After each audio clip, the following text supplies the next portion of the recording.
Hey y'all, welcome back. We're out here in these streets. Okay, y'all. Pardon me being a little tardy for this party, but my computer's slow. Um, okay, we're out here. We're doing all the things. And I am extremely excited about where this could potentially go, right? So, those of you who are joining me for the very first time, hey y'all, my name's Shakima. I hope you're well. I was just going to say I'm a single mom. I have 4 kids, 2 girls, 2 boys, and 2 fur dogs because that's what I normally say when I'm on my other channel. But I'm Pastor Shakima from First Love Ministries with Shakima Wilson. I have I have 2 main groups right now that are women's ministry specific. I have Titus 2 Women, which is women from all across the world. We are from everywhere, different age groups. I think we average around the 40-ish age. It's just the setup, the population that God has given me. Some of us have yet to marry. Some of us are widowed. Some people are divorced, like myself. We desire remarriage, and we really want to do it God's way. And I have another group that meets called Coffee and Conversation. And Coffee and Conversation is just it's a place on Sunday nights where girlfriends get together. We all bring our beverages of choice. Of course, I have coffee, and the ladies, usually I'm the only one drinking anything. But people are cooking, or maybe they're cleaning, and we have our computers on, and we're just being girlfriends, and that's what we do. My first initial ministry that I ever the Lord allowed me to start was Daughters of Grace. And my Daughters of Grace, when they first came to me, were in their 60s. And so over a 10-year period, they were in well into their 70s. And as we were progressing in ministry, they were just not going to go further with all this technology and stuff like that. So the Lord blessed me to begin Titus 2 Women, which comes under First Love Ministries with Shakima Wilson in 2020 when we had just gotten sent home for the pandemic.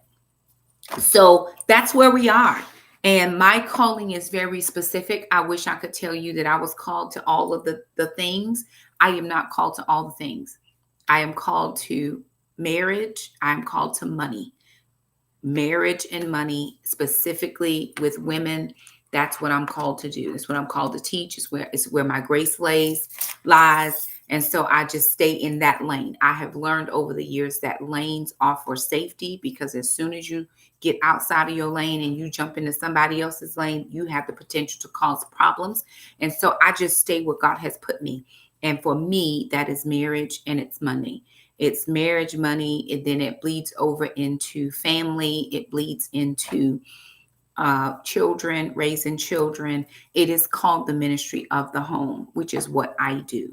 Sometimes you'll see me preaching, or I'll do an excerpt of a preaching, but a lot of times, especially on Instagram, well, all the platforms really, you'll see me doing stuff in my home. And most people don't know how that relegates to ministry, because we're so used to ministry being on the stage, and ministry really starts at home. Your first ministry is inside of your walls, wherever you are and whomever you are with.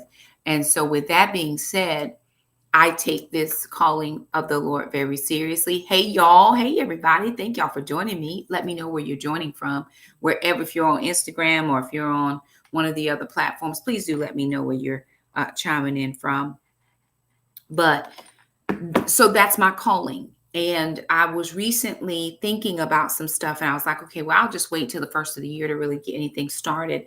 And the Lord reminded me that He told me at the end of 2023, going into 24, that I was supposed to be teaching every week, teaching something every week. Now I teach every week Titus 2 Women, but He said in a out platform where more people could see it. I would love to have women join Titus 2. If you are interested in joining Titus 2 Women, please, please, please let us know, because we would love to have you join us. But if not, just keep joining here, right? If you want to join Titus 2 Women, just send me an email. First Love Ministries, S. Wilson, gmail.com, and we would be happy to have you with us. So if you want to join, it's very simple to do. Just send me an email. Yeah, just send me an email. All righty. There we go. So we're going to jump in now. Let me just housekeeping. Thank you, Kim, for sending me that message, because I would have forgotten. Housekeeping.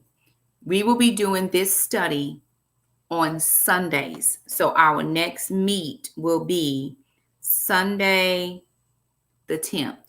And we're going to be 6 p.m. Eastern Standard Time. I'm just jumping in tonight because I should have started last night, but I didn't have enough time to prep and prepare, so I didn't want to just kind of jump in. But moving forward, we're going to meet the 10th, the 17th, the 24th of November. So 1, 2, 3, and then the 1st, the 8th, the 15th, and the 22nd. That'll be the last meet. If you can meet me, if it's your Christmas week or holiday week or whatever, and you are unable, no worries, catch the replay. It'll all be perfection. Okay, we're going to move on, because I don't want to keep y'all out here way too long. And honestly, I have just gotten home, y'all. Been to the gym, honey, doing all the things. So we're starting this book. It's by Kay Arthur. It's called A Marriage Without Regrets. And I think that let me pray. Heavenly Father, we thank you so much for this opportunity to come before people, oh God, and to share what your word says about the sanctity of marriage, about the covenant of marriage. God, we thank you, Lord, that it was your idea, that you put it into place, and you have given us the perfect example of how it is supposed to be. Father, I thank you so much for allowing me to be used as your vessel in this moment. God, may it be you speaking and just my body that's here. Father, I decrease, you increase. And I ask that you would give the people ears to hear and give us hearts to receive what thus saith the Lord, not thus saith Shekima. God, thank you for joining and connecting those who are here. And if there are others out there, oh God, I pray that there would be a beacon of light that would bring them to this place for this season, for such a time as this. God, we ask you to bless this time, bless your people. In Jesus' name, amen. Okay, I want to start without praying. Now I'm about to jump in. Okay. I don't think that most people believe that they can have a successful marriage. There are so many people and voices and everybody out here saying, you don't have to get married. You don't have to be married. I can do this on my own. I want to have this by myself. Or so many people asking, well, what do you bring to the table? And now it's just, marriage is not what God created. It's just not. Men and women have messed over it, played over it a lot. We have our own thought process of what it should be like. And we've never even thought to consult the Lord. Does she look good? Is he 6'4"? Does he have a job? Does he drive a Bugatti? Does he have this? Do he have kids? Do she have too many kids? I mean, we just do all of this, and we never, not anywhere, invite the Lord into any of it. Until, in my opinion, it's way too late. Now, this is just a disclaimer across. I'm not accusing anybody. I've been married before. I am a divorced single parent. I understand what it is like. But here we are. You know, we've just blanketed marriage. It's not for me. It's an old thing. I could just do what I want to do, and God's gonna forgive me and all the things. Well, listen, how about you take your chances with that? I don't want to take my chances. I believe that the Lord foreordained and designed marriage, and I want to be involved in that if it is his will for me. When I was looking at just when this book came out, it was copyrighted in 2000. And in the very beginning, she's talking about just how dark marriage is, or how people perceive it. People don't want to get married. People aren't entering into marriages. And I thought, well, that was 24 years ago, and it doesn't seem like we have moved much. We're still in that same space where people are talking about marriage as if it's non-existent, it's for everybody else but me, or it has been made to seem like we can have just as much benefit being not married as we can being married. Now, again, let me just say this. Not everybody is called to marriage. There are some people that are very, very, very called to the single life, but that single life as service unto the Lord. That doesn't just mean you out here ripping and running with this one and that one. You are a chronic or habitual dater of people. If you call to single, you just call to single. And God is going to use you in his service for greater things that a wife and children and responsibility of home and all that just would hinder you. Now, that's not the majority of us. The majority of us feel very called to marriage. I have, in my own self, prayed and asked the Lord. I said, God, if marriage is not for me, please take this desire out of my heart. And it has not gone anywhere in all the years. I've known for a very long time, since I was young, that I was born to be a wife. How do you know that, Shakima? There's just something on the inside of my heart, my spirit, that I know I was born to be a wife. But you're not a wife. I get that. I am not. And the Lord he's preparing me. I'm in prep mode. So she starts off on page 7. And again, this is Kay Author. I came upon this book off of Priscilla Shirer's website on her Q&A section, and her website is going beyond with Priscilla Shirer, I think, or it might be goingbeyond.com or something like that. I can't remember. But I was on there just looking, and there was some Q&A, and somebody was asking the question, if Priscilla would give some marriage advice, what would it be? And the person who responded said, every marriage is different. Every couple is different. However, these are some of the resources that Priscilla would encourage, or, she would endorse. And one of the books is from her dear friend, Kay Author, and it's called A Marriage Without Regrets. She starts off on page 7, going to Romans 12, 1 and 2. Therefore, I urge you, brethren, by the mercies of God, to present your bodies a living and holy sacrifice, acceptable to God, which is your spiritual service of worship. And do not be conformed to this world, but be transformed by the renewing of our mind, so that you may prove what the will of God is, that which is good and acceptable and perfect. So in this whole section, the very first, it's like the intro where she's talking about a fresh challenge. She's telling us not to look at the world's perception of marriage or what it looks like. Most of us have TikTok and Instagram and all these other things where reels are coming through, and we seeing all these couples, and we seeing them, they living their best life, honey. They got the 360 camera rolling around, and they just doing all the things. And I was talking to my students earlier about social media. Social media has really damaged people. It's giving you a false sense of what is real. I am on social media, and you only see what I want you to see. And if there's something that I don't want you to see, I know what the power of edit means. I can put a background in. I can take a background off. I can shrink a picture. I can make it bigger. Whatever I want you to see, I know how to make that picture. So we see all these great marriages, and everybody, marriage goals, relationship goals, and all these things, but you don't see what's going on behind the scenes. Typically, when you see that, people are at divorce court, or they've been caught cheating, or they have had several infidelities, or maybe they have a baby outside of their marriage. So what she was telling us in this section is, don't be conformed to what you see other people doing. You got to figure out for yourself what your marriage is supposed to look like. I had a meeting today with a nutritionist. I'm working on some health goals and some health challenges. Right now, my exercise is good. My water is good. I'm doing all the things, but my nutrition is challenging me. Am I keto? Am I protein? Am I low carbs? Am I high carbs? Am I fat? Am I all because everybody has the right answer. So the Lord brought it back to my attention. He said, well, you have insurance. Your insurance will pay for you to meet with a nutritionist. Call somebody. So I called, and she said to me, she said, Shakima, everybody's journey is different. And so I wanted to relay that. And it's the same thing that Kay says. Everybody's journey is different with your marriage. I'm not married to the husband who travels 200 days out of the year and left home, taking care of home fires and taking care of the babies. And I got small babies.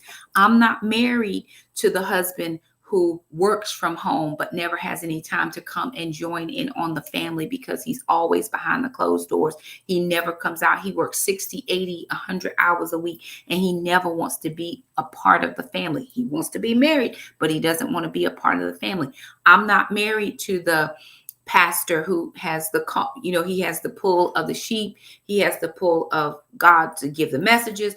I'm not married to any of those people. So what I tell you in my Instagram worthy, TikTok worthy life, you're going to be looking and go, well, my husband will never do any of that. Perhaps I need a divorce. Maybe I'm going to get somebody else. Okay, I'm going to stay married, but I see my neighbor across the street is looking real nice and he treat his wife real good. Let me see if I can spark a relationship with him, or we could just be friends, right? And we're looking at everybody else way of doing things, and it doesn't prove beneficial for us.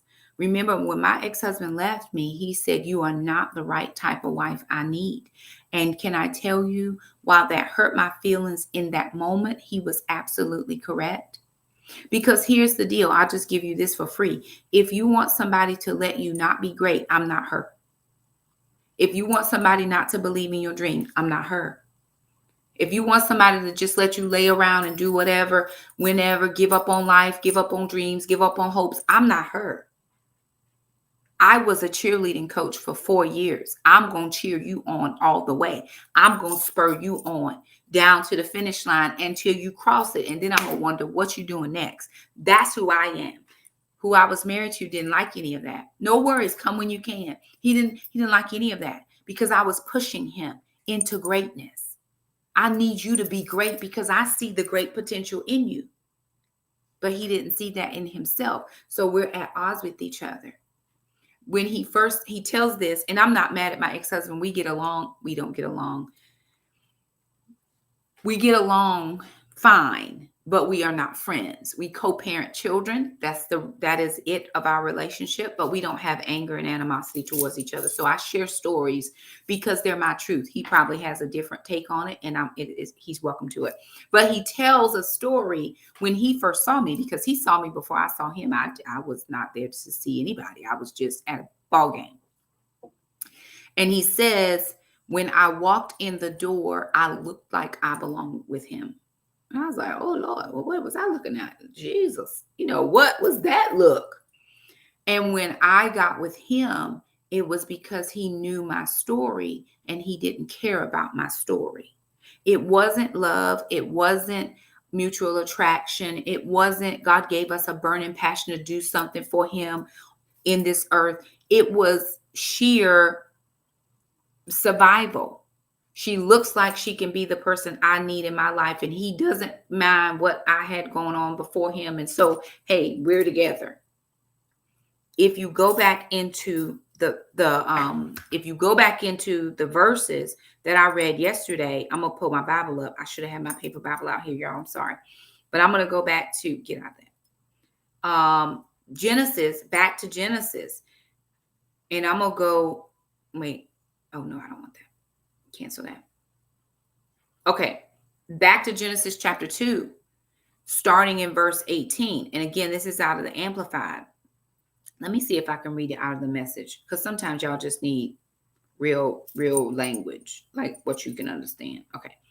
This is the Message. It says, God said, this is Genesis chapter 2, verses 18, I think it's 18 through 25. God said, it's not good for man to be alone. I'll make him a helper, a companion. So God formed from the dirt of the ground all the animals of the field and all the birds of the air. He brought them to the man to see what he would name them. Whatever the man called each living creature, that was its name. The man named the cattle. He named the birds of the air. He named the wild beasts, but he didn't find a suitable companion. God put the man in a deep sleep, and he slept and removed one of his ribs and replaced it with flesh. God then used that rib that he had taken from the man to make a woman, and he presented that woman to the man. So here it is that God has a person, I believe, specifically picked for you. Now, I'm not saying there's one person per lifetime. I'm not saying that, but I'm saying whomever you choose, I choose, we're going to be a perfect match with each other for what the Lord has called us to do. Here's my truth.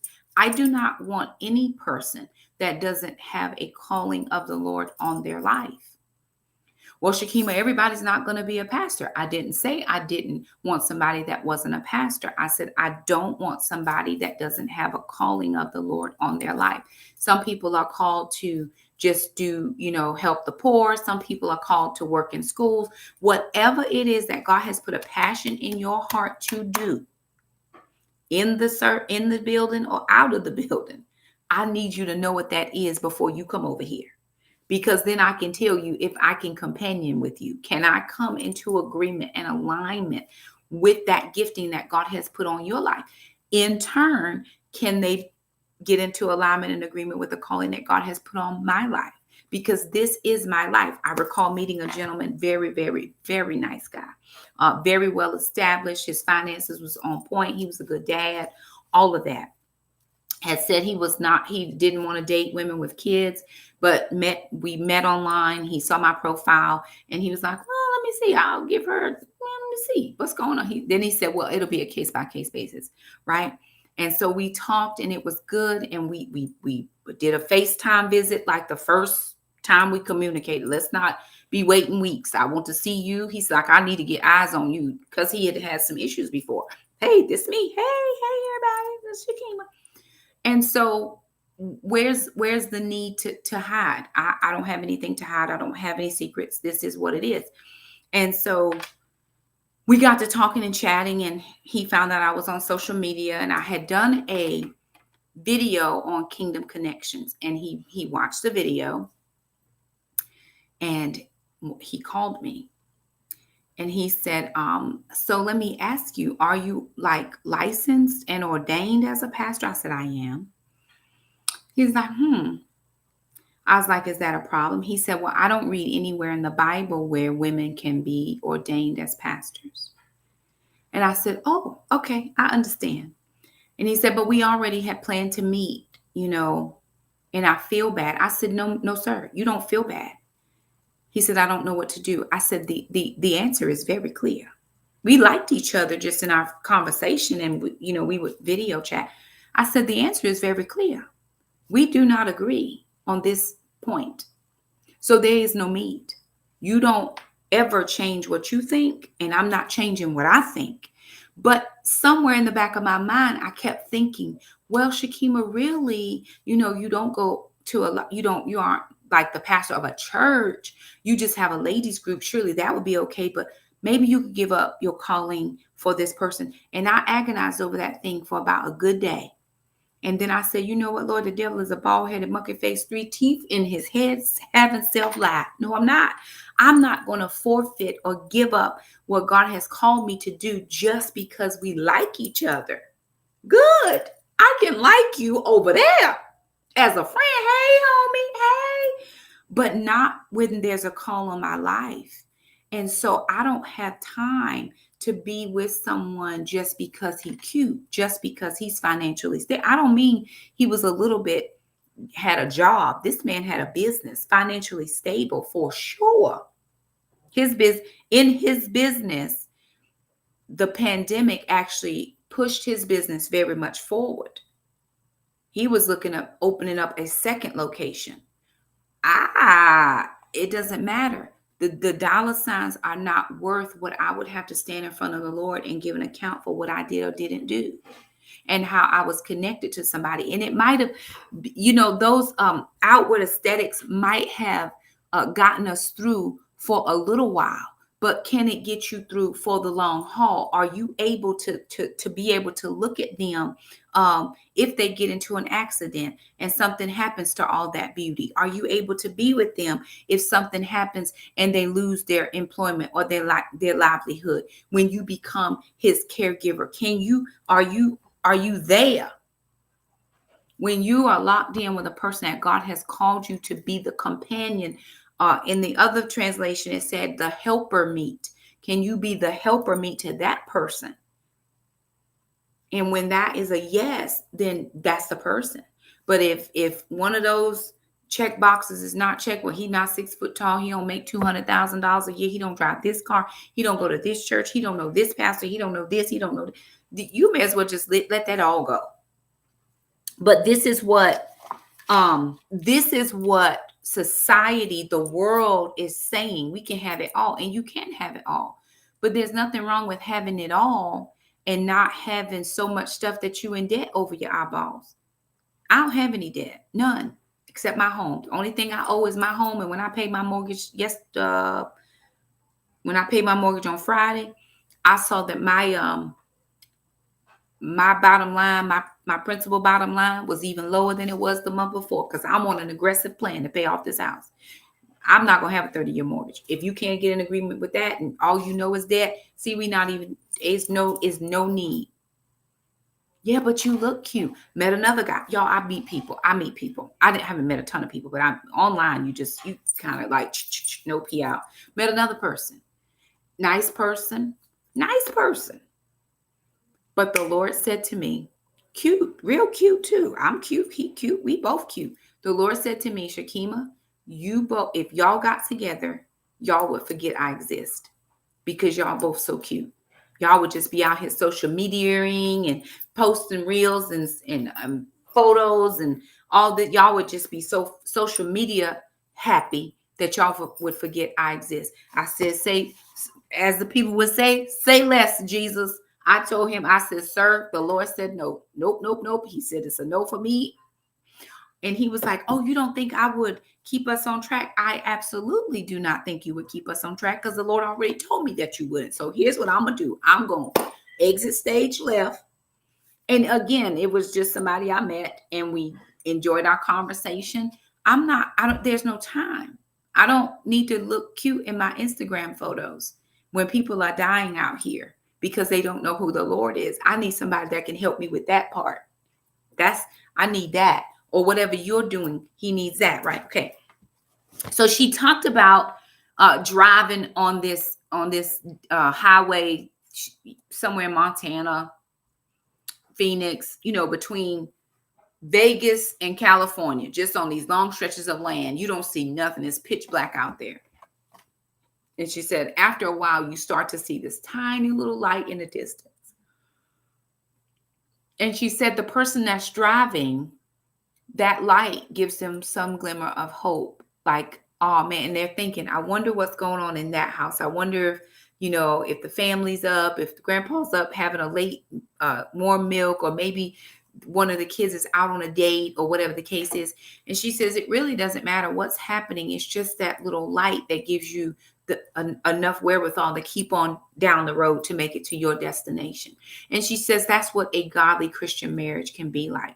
It is a glimmer of hope in this dark world where people don't know whether they coming or going, where people are talking about having multiple wives and multiple husbands. And hey, listen, let's all be in love together. I can be in love with you, and you can be in love with her, and she can be in love with him, and they can be in love with each other, and we just all be together because love is love.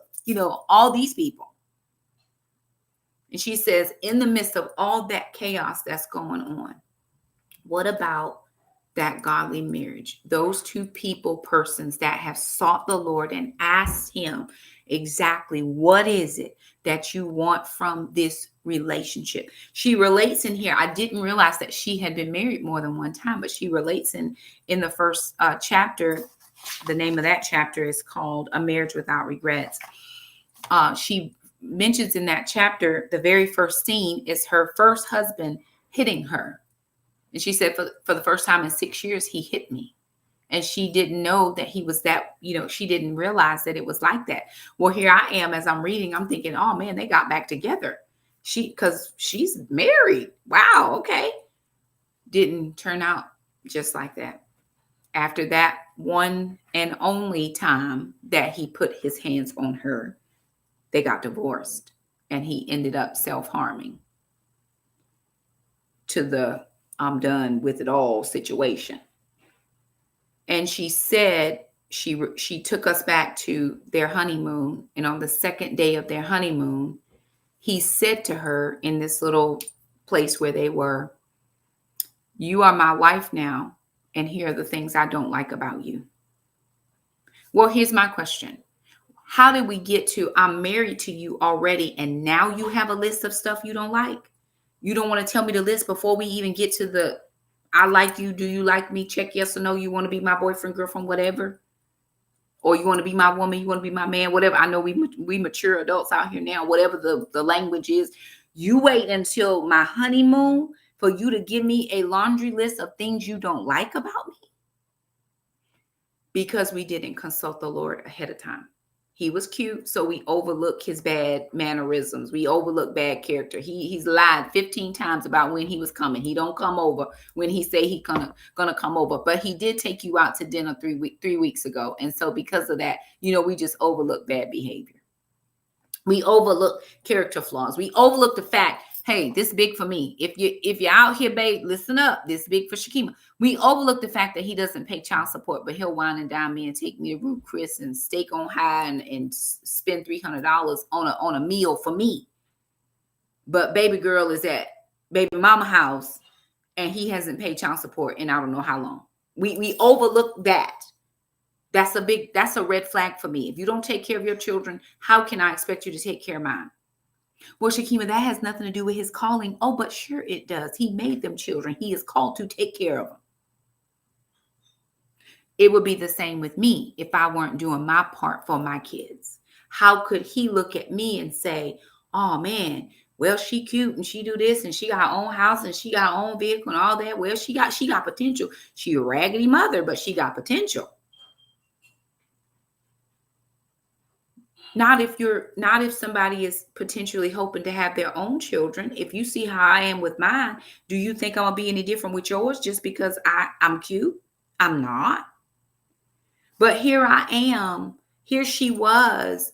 This man is telling her, I don't like this. I don't like this. I don't like this. I don't like this. And she wanted to run somewhere and be done with this. Second day of your honeymoon, there was nowhere she could go. And it took 6 years for him to put his hands on her to cause her to say, you know what? When I saw all these behaviors out here, I should have left you then. But now I'm leaving you for real. And she also talks about in there how she didn't think about the impact that divorce would have on her children.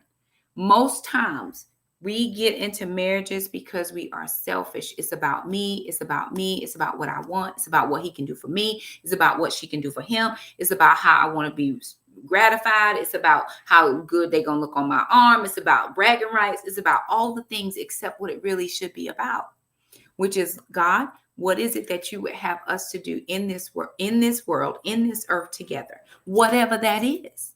And I'm not talking about pulpit preacher ministry. I'm saying, what is it? If God has called you to open up a corner store in your neighborhood because you live in a food desert, and God has called you to open up the very first little grocery store, can you find somebody that helps you in that work? One of my daughters of Grace, Aunt Vicky, was married to Pop. And Pop was a much older gentleman than she was. She met Pop when she was 47. I think they got married when she was 47.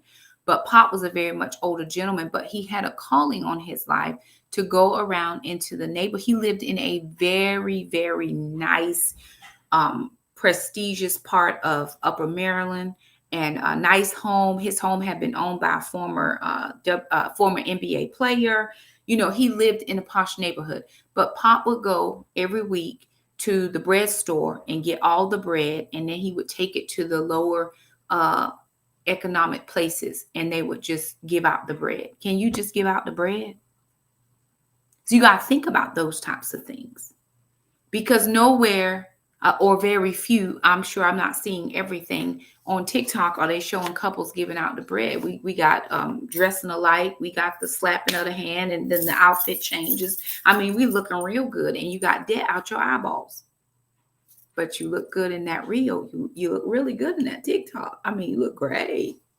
We don't have no communication skills, but we look good together, because all I can see is the picture. I don't know that somebody's over here holding up the light and you got somebody blowing my hair in the wind, and we don't know how to talk to each other, because right after that one snap of the picture, we're back at each other. There was another famous couple that I knew, famous. They were famous. I knew who they were from TV. And they talked about the fact that they were divorced for 2 years. but on their TV show, they were still pretending to be married. My feelings were so hurt when I found out them people wasn't married, because he was just loving her up. I mean, he was loving her up, but he was playing a role for views, for ratings. And after a certain amount of time, you can't play it no more. And then the show was done. I want real, authentic. Most of us, all of us on here want real, authentic marriage, real, authentic commitment, authentic authentic communication, real and authentic intimacy. I don't want you just rolling up on me because you got a need. Okay, great. But can you present it a little better than that? I mean, y'all pray for me. My kids are doing the dishes very loudly. One of the things that she talked about, let me go to another section because I thought this was really good. She was talking about the fact how none of us really look at marriage in light of the other person. She kept thinking, I want this kind of marriage. I want the marriage like my parents had. I want the man that's going to love me. I want the man that's going to honor me. I want the man that's going to wine and dine me. I want the man that's going to give me this. And she's like, all these things. And you think, if I get all of that stuff, I'm going to be happy in my marriage. Well, I'm here to tell you, even if nobody else tells you, nobody else can make you happy. Not a soul. And two broken people don't make a whole person. Two broken people do not make a whole person. Two broken people will break each other. Two broken people will break each other. So what you need, she just completes me. You, sir, ma'am, should be complete before you even try to get into a relationship with another human. Do not be a half person and then try to go and find somebody else that makes you a whole. Now, again, back in Genesis chapter 2, verse 18 through 25, you can find a helper meet, a person, a companion that's suitable to you, that will do the same things as you, that will be to you what you are to them. But you need two whole people to make a marriage. All your past traumas, all your past wounds, all your past baby mamas and baby daddy dramas, all that. You have to come together and be whole. Now, I did mention my ex and I aren't friends. We're not friends. We are not. There is no point in time that I'm going to call him for anything other than something that's wrong with the children. And now I only have one children because all of my other kids are grown. They can communicate with their dad as they see fit. I just have one more child that's 15. He needs to know until Jack turns 18. After that, we're done. We're civil. We're cordial with one another. But we aren't. That's just not what we're doing. He's remarried. I respect the covenant that he made with that woman enough not to interrupt her life space by my minuscule problems or whatever the case is, because people be thinking all kinds of crazy stuff. But when he left, it took me years to get whole again. But I wasn't getting whole from the marriage. I was getting whole from how I was raised and what I was brought up in and all the things that had happened and all of that. And so I brought all of that into our marriage, 18 years worth of marriage that ended in divorce anyway, because we probably shouldn't have gotten together in the first place. Now, he's a great person. I'm a great person, where we just weren't the right people for each other. So we wasted time. Because it is what it is. It was wasted time. We have beautiful children from our relationship. I have a beautiful relationship with his family now that we are not married. They didn't like me before. They love me now. And it's great. We have amazing children, but we didn't check. It was like, well, if I get with her, I'm going to have this, this, and this. And if I get with him, I'm going to have this, this, and this. How about we both get with Jesus and then we get all the things we need and we bring it together? There's multiplicity. He told them when they got together, he said, be fruitful and multiply. We should have been multiplying, and not just kids. We should be multiplying the greatness and the heart of the Lord and kindness and love towards other people. See, marriage is about giving of yourself to the other person. Well, I'm not going to let nobody run all over me. Why would they have to? Why would they have to run over you? If you're making it your mission to serve them, if I'm making it my job to serve my spouse, well, he need to serve me. Absolutely right. That's how you know y'all are doing the thing together. We should be out serving one another. There's never a need my husband has that I can't meet or figure out how to meet it, because I understand him. I've learned him. She talks in here about learning your man and learning your woman and studying them and seeing what their likes are, what their proclivities are, seeing what makes them down. And then you come in and help make them up, get them up. But it's about how you can satisfy me, how you can wine and dine me. Is there never a time as a husband and wife where you don't wine the husband? We were doing the Love Dare, not last year, but the year before last, when I did it the very first time. Sorry, y'all, my keys stuck down here. There we go. We were doing the Love Dare, and there's a portion in there where you buy your spouse something that they've wanted. You give them a gift of some kind. You give them a gift. And I know that there were a lot of women who really didn't have money. So I challenged the women. I said, this is what I want you to do. I said, you get your grocery money every week. I want you to just buy the groceries that you need. If you don't need it, don't buy it. And whatever else you have extra, you put that in a jar until the end of the month. And then whatever you have in that jar, whatever you have in that jar, you use that to fulfill this particular dare for that challenge. And one of my ladies said to me, she said, Shakima, she said, I did what you said. And she said, at the end of the month, I had $100. Now, this is a couple that was watching pennies. They were stressing out over the money because, they weren't making a lot. And she said, I had $100. And she said, I put that $100 in my husband's wallet and he went off to work. She said, girl, he called me, asked me, where in the world did this $100 come? She said, don't worry about that. That's for you. Can you imagine what that man felt like knowing that I didn't have anything? I'm just going to work, praying and hoping and wishing, and Lord, help me take care of my family, help me provide. And here this woman is. She's sacrificed a little bit. She's just got what she needs. She's not gotten any extra. She didn't go to Sam's or Costco this week. She didn't do any of that. She just said, hey, you know what? I see this in my husband's face that he's not able to provide, and he don't even have enough to stop at the little convenient mart and pick up a little something on his way to work as he's trying to bring stuff in this house. So I'm going to self-sacrifice. I'm going to just make sure that I manage these household expenses just right so that I can give him something so that'll bolster him as a man. That bolstered him. He felt a type of way. He was like, wow, this woman who knows how we are pinching these pennies, rubbing money together, trying to do this and do that and do this. And she did this for me. Imagine what his reciprocity would be for her. What is he going to do for her? And even if he doesn't do anything for her, what she did for them, for him, ultimately benefits them. Okay, I got to move. We must dash. Okay, I must go. All right.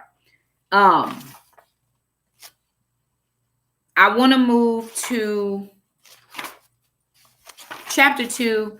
Is it possible to live happily ever after? This is what she was saying. She said, what kind of story was I living? What did I want out of a life? She wanted a happy, wonderful marriage with a man who was head over heels in love with her, a man who adored her, who intuitively knew how to treat her every need, meet her every need. She wanted a man who enjoyed the things she enjoyed, longed to be with her, yet would give her space to do what she needed. So she wanted him to be with her, but she wanted to be with herself when she wanted to be with herself. She wanted a good-looking, well-dressed man who knew how to carry himself in every situation. She wanted eye candy. Are you eye candy?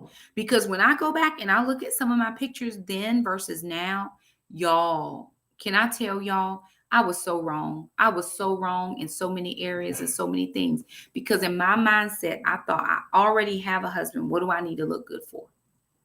And some of us are the president, co-president, vice president, secretary, and treasurer of the Yoga Pants Committee. We never get dressed, never do our hair, never brush our teeth. Well, I don't have money to do my hair, but you got YouTube, honey. Just get on YouTube, find you a few little videos, and I promise you, you don't have to go nowhere to look good. Well, I can't go to Ulta and buy my makeup. Don't worry. Listen, my sister just sent me 3 videos of a girl shopping, getting her makeup from the pharmacy, makeup, Walmart. You can do anything you want to do. It's just, whom are you doing it for?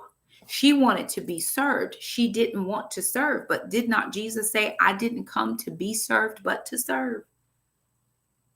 Everything about your marriage, everything about my future marriage, and I see it. God, I thank you in advance that it is on its way. Everything that I know about marriage, everything that I see is about me serving this man.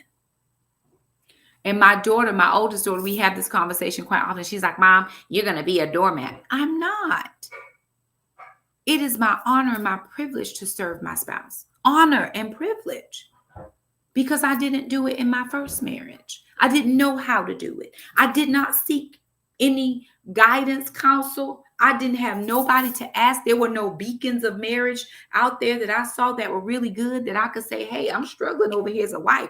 Can you help me? There was none of that. So what did I do? I began to study. What is the heart of God towards marriage? What is the heart of God towards my husband? I don't know who he is, don't know his name, don't know if I've seen his face or heard his voice.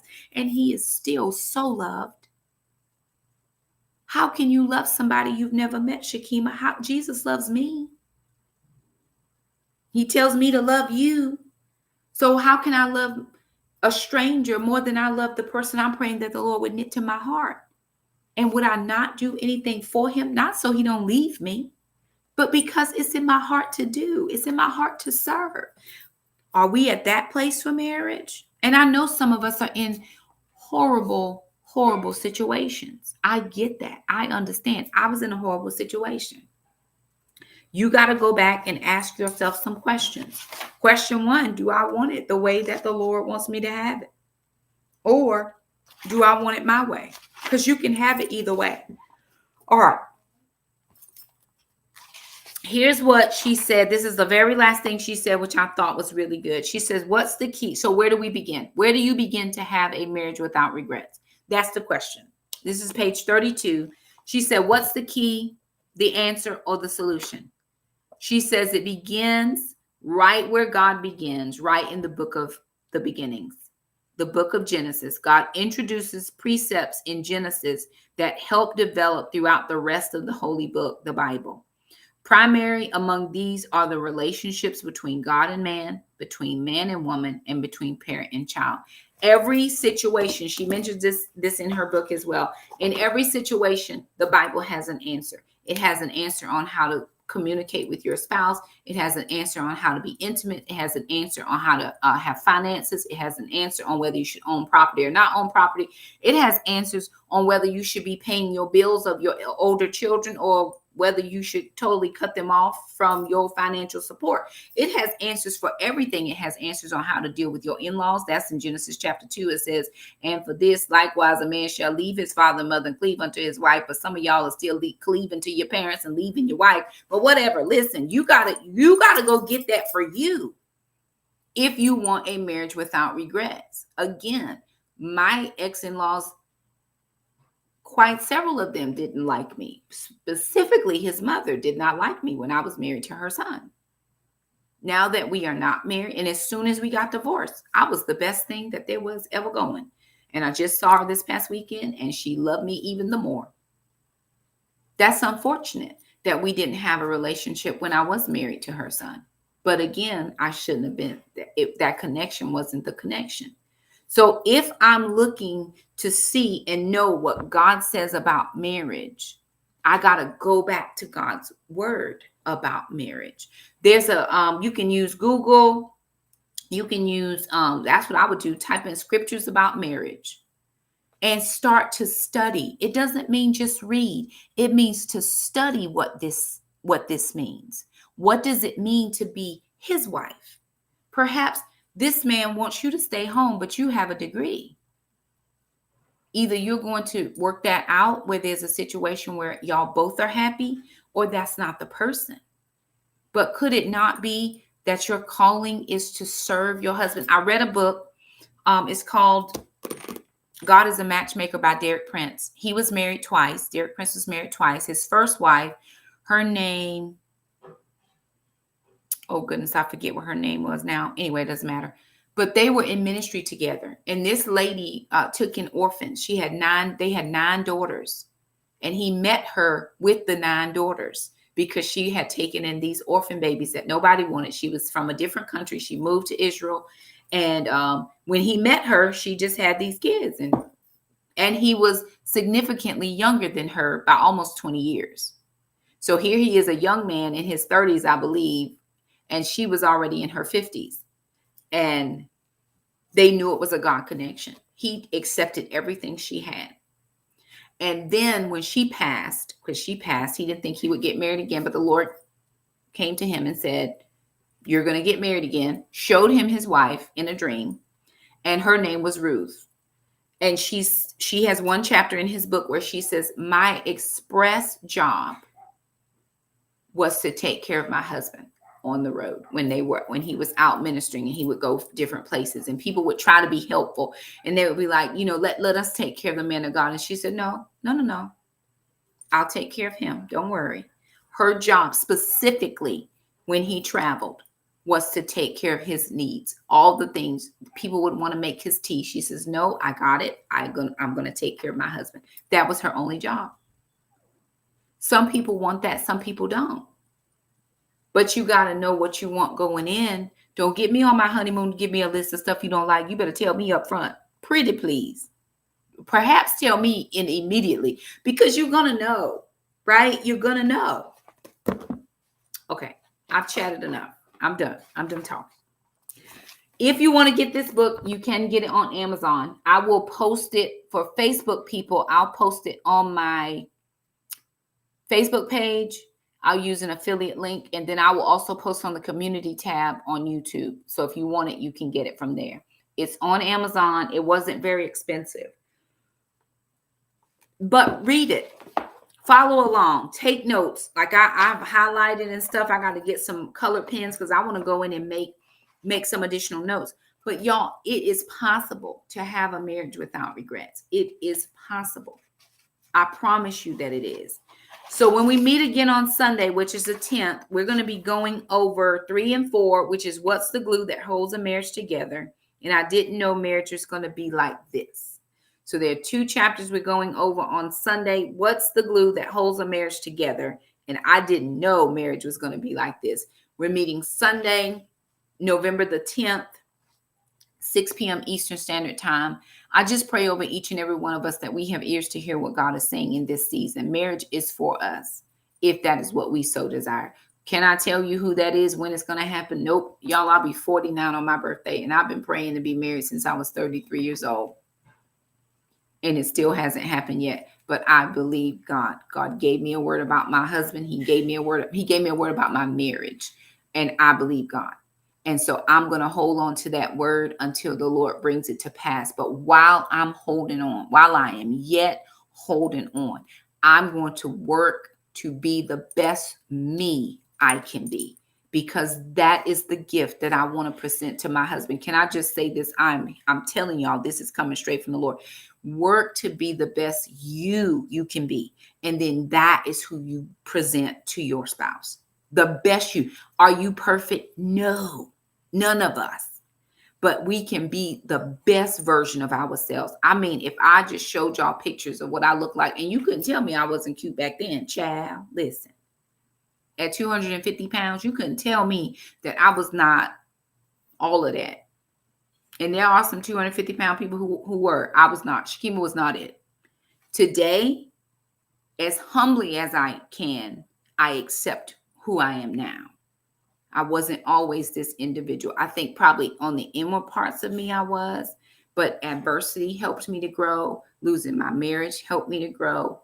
Raising kids on my own helped me to grow. And it helped me to see what not to do to the next man that the Lord would send. To the man that God, not the next, but the man that God would send. God didn't send that other. That was something I did. That was a decision I made.